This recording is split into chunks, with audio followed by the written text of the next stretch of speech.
नमस्कार दोस्तों, Gurukul GS point पर आपका स्वागत है। दोस्तों, अगर आप लोग अग्निवीर की तैयारी कर रहे हैं तो यह वीडियो आपके लिए काफ़ी ज़्यादा हेल्पफुल होगा, क्योंकि इस वीडियो में हम लोग 25 ऐसे महत्वपूर्ण क्वेश्चन का क्लियर करेंगे जो कि हमारे आर्मी के एग्जाम में बार बार पूछे जाते हैं और वेरी इंपॉर्टेंट क्वेश्चन। अगर आप लोग इस 25 क्वेश्चन में से 20 क्वेश्चन को क्लियर कर लेते हैं तो समझिए कि आपका आर्मी में सिलेक्शन यानी कि अग्निवीर में सिलेक्शन होना ही होना है। तो चलिए हम लोग वीडियो को प्रारंभ करते हैं।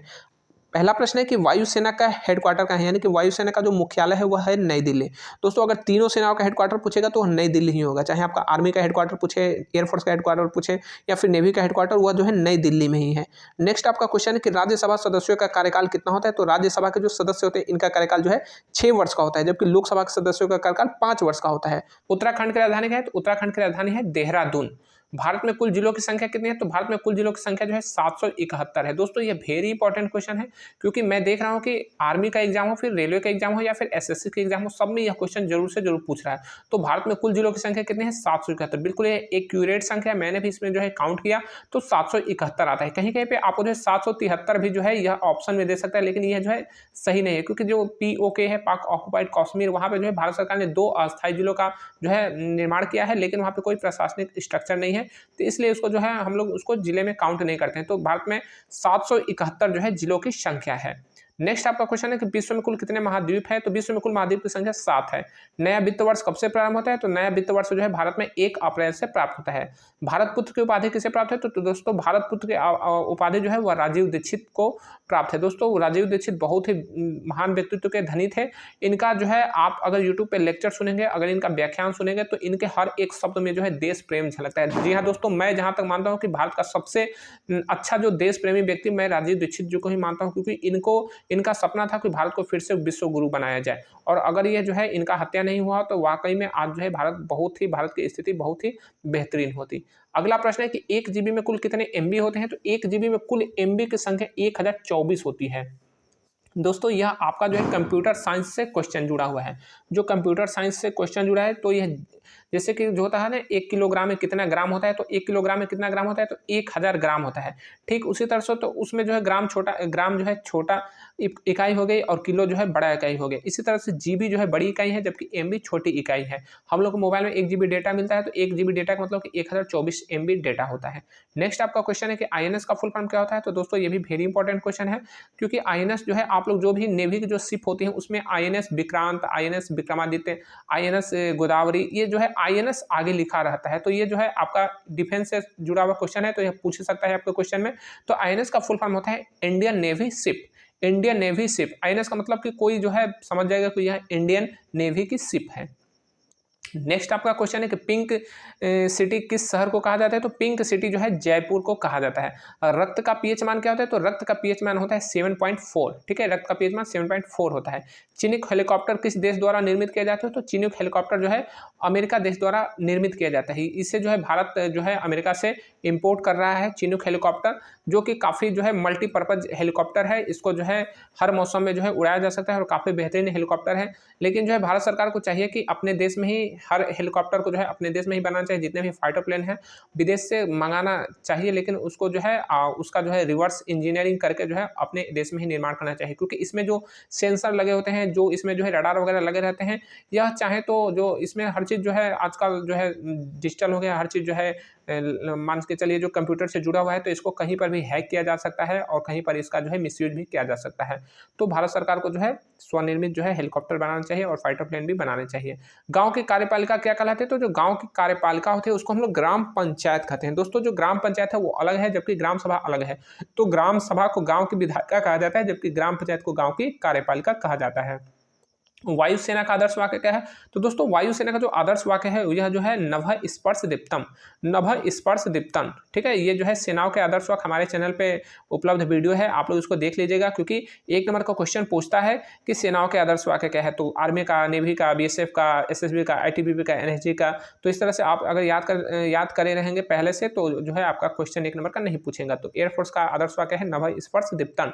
बिच्छू के डंक में कौन सा अम्ल होता है? तो बिच्छू के डंक में जो है फार्मिक अम्ल होता है, चाहे बिच्छू का डंक हो या फिर जो है बर्रे का डंक हो या फिर चींटी का डंक हो, तो इसमें जो है फार्मिक अम्ल होता है और इसी वजह से जो है वहाँ पे सूजन हो जाता है। नेक्स्ट आपका क्वेश्चन है कि दुबई नामक शहर किस शहर में है? तो जो दुबई नामक शहर है वह यूएई में है। दोस्तों बहुत से लोग जानते हैं कि दुबई अलग देश है। भाई दुबई अलग देश नहीं, ये जो है एक सिटी है। जिस तरह से इंडिया में मुंबई है, कोलकाता है, दिल्ली है, हैदराबाद है, ठीक उसी तरह से दुबई भी जो है यूनाइटेड अरब अमीरात यानी कि यूएई का एक सिटी है। तो दुबई नामक शहर कहाँ पे है? तो ये यूएई में है।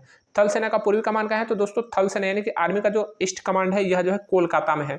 दोस्तों आप लोग इस वीडियो को जो है जरूर से जरूर हमारे चैनल पे देखिएगा, जिसमें मैंने बताया कि तीनों सेनाओं का सैन्य कमांड कहाँ है, क्योंकि यह बार बार क्वेश्चन आता है। एक नंबर का क्वेश्चन तो आपको आना ही आना है कि आर्मी का पूर्वी कमांड कहाँ है या फिर पश्चिमी कमांड कहाँ है, ठीक उसी तरह से एयरफोर्स का मध्य कमांड कहाँ है, दक्षिणी कमांड कहाँ है, नेवी का पूर्वी कमांड, पश्चिमी कमांड, यह क्वेश्चन जो है आपको पूछ सकता है। तो आप लोग ठीक से याद कर लीजिएगा। अगर क्वेश्चन आता है कि तीनों सेनाओं के कुल कितने कमांड है, तो तीनों सेनाओं के जो है कुल 17 कमांड है, क्योंकि 7 कमांड आर्मी के है, एयरफोर्स के भी 7 कमांड है और 3 कमांड जो है नेवी के हैं। तो 7 + 7 + 3 जो है 17 कमांड होगा। ये क्वेश्चन भी आप लोग ठीक से याद कर लीजिएगा। नेक्स्ट आपका क्वेश्चन है कि भारतीय जल सेना के कमांडो को क्या कहते हैं? तो दोस्तों जो भारतीय जल सेना यानी कि जो नेवी के कमांडो है उनको जो है मार्कोस कहते हैं, ठीक है। ये क्वेश्चन भी वेरी इंपॉर्टेंट है। तो मार्कोस कमांडो जो है बहुत ही बेहतरीन कमांडो होते हैं। समझिए कि जिस तरह से एनएसजी के कमांडो होते हैं, ठीक उसी तरह से मार्कोस कमांडो भी होते हैं और यह जो है बहुत ही बेहतरीन कमांडो होते हैं। जिस तरह से वायुसेना का गरुण कमांडो होते हैं और एयर जो आर्मी होते हैं उनका जो पैरा कमांड है जिसको स्पेशल कमांडो भी बोला जाता है, तो ये भी जो है नेवी के कमांडो होते हैं। इनका जो है समुद्र में जब कोई जो शिप होता है जिसको जो है समुद्री लुटेरे जो होते हैं अगर उसको हाईजैक कर लेते हैं, तो यह जो है वहाँ पर अपना जो है मार्कोस कमांडो भेजे जाते हैं और बहुत ही बेहतरीन तरीके से उनको जो है वह लोग रेस्क्यू कर लेते हैं। तो भारतीय जल सेना के कमांडो को मार्कोस कमांडो कहा जाता है। नेक्स्ट आपका क्वेश्चन है कि राज्य का सबसे बड़ा पुलिस अधिकारी कौन होता है? तो जो राज्य का सबसे बड़ा पुलिस अधिकारी होता है उसको हम लोग डीजीपी कहते हैं, ठीक है, DGP director general of police. Next आपका क्वेश्चन है कि ग्राम स्वराज के लेखक कौन है? तो ग्राम स्वराज के लेखक जो है महात्मा गांधी जी हैं। नेक्स्ट आपका क्वेश्चन है कि हिंदी कैलेंडर का प्रथम महीना कौन सा होता है? तो हिंदी कैलेंडर का प्रथम महीना जो है चैत्र महीना होता है, ठीक है। चैत्र महीना जो हिंदी कैलेंडर का प्रथम महीना होता है। जिस तरह से अंग्रेजी कैलेंडर में 12 महीने होते हैं, ठीक उसी तरह से हिंदी कैलेंडर में भी 12 महीने होते हैं, लेकिन लोगों को जो है याद नहीं है, क्योंकि यहाँ पे जो है हमारे देश पे अंग्रेजों ने बहुत शासन किया है, तो इस वजह से सब कुछ अंग्रेजी अंग्रेजी हो गया है। भले ही हम लोग जो है अंग्रेजों से आजाद हो गए, लेकिन आज भी अंग्रेजी का बोला वाला है। अंग्रेजों ने जो यहाँ पे अपनी व्यवस्था छोड़ी है, तो यही कारण है कि हम लोग हिंदी को भूल रहे हैं और अंग्रेजी के पीछे भाग रहे हैं। तो हिंदी कैलेंडर में भी 12 महीने होते हैं, जैसे चैत्र, वैशाख, ज्येष्ठ, आषाढ़, सावन, भादो, उसी तरह से 12 महीने होते हैं। तो प्रथम महीना चैत्र होता है और अंतिम महीना फाल्गुन होता है। भारत का प्रथम नागरिक किसे कहते हैं? तो भारत का प्रथम नागरिक जो है भारत का राष्ट्रपति होगा। अगर गांव का प्रथम नागरिक पूछेगा तो वह जो है ग्राम प्रधान कहलाएगा, या फिर उसको बिहार में मुखिया कहा जाएगा, मध्य प्रदेश में उसको सरपंच कहा जाता है। तो मुखिया, सरपंच और ग्राम प्रधान दोनों जो है केवल नाम का हेरफेर है, बाकी पद बराबर है। भारत की एकमात्र वैदिक घड़ी कहाँ है? तो भारत की जो एकमात्र वैदिक घड़ी है वह जो है उज्जैन में है, ठीक है। जो मध्य प्रदेश का उज्जैन नामक जो जगह है, जो जिला है, जो सिटी है, वहीं पे जो है भारत की एकमात्र वैदिक घड़ी है। यह बहुत ही जो है समझिए कि जो भारत का जो पहले जो भारत में जो खगोल विज्ञान था, तो उस समय का यह जो है वैदिक घड़ी है। नेक्स्ट आपका क्वेश्चन है कि आस्तिक बनिए अंधविश्वासी नहीं, है किसका कथन है?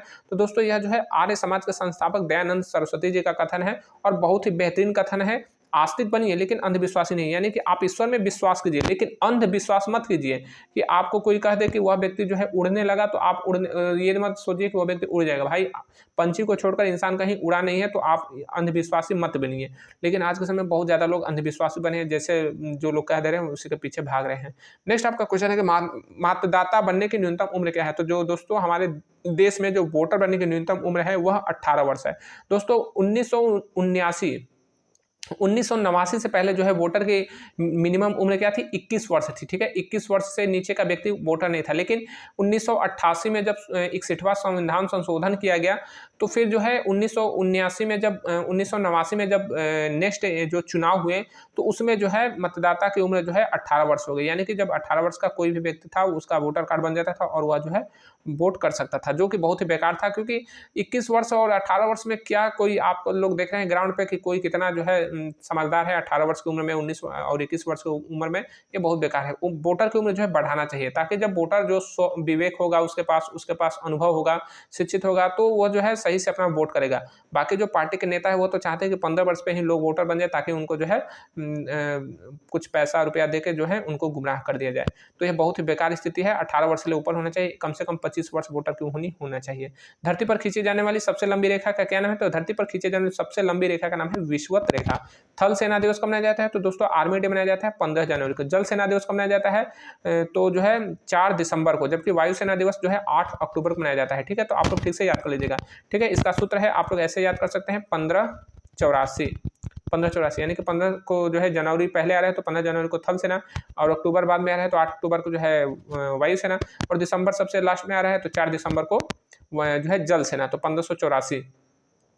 अगला आपका प्रश्न है कि थल सेना का कैप्टन वायुसेना के किस अधिकारी का समकक्ष होगा? तो दोस्तों जो थल सेना का कैप्टन होता है वो वायुसेना का जो है फ्लाइट लेफ्टिनेंट के समकक्ष होता है।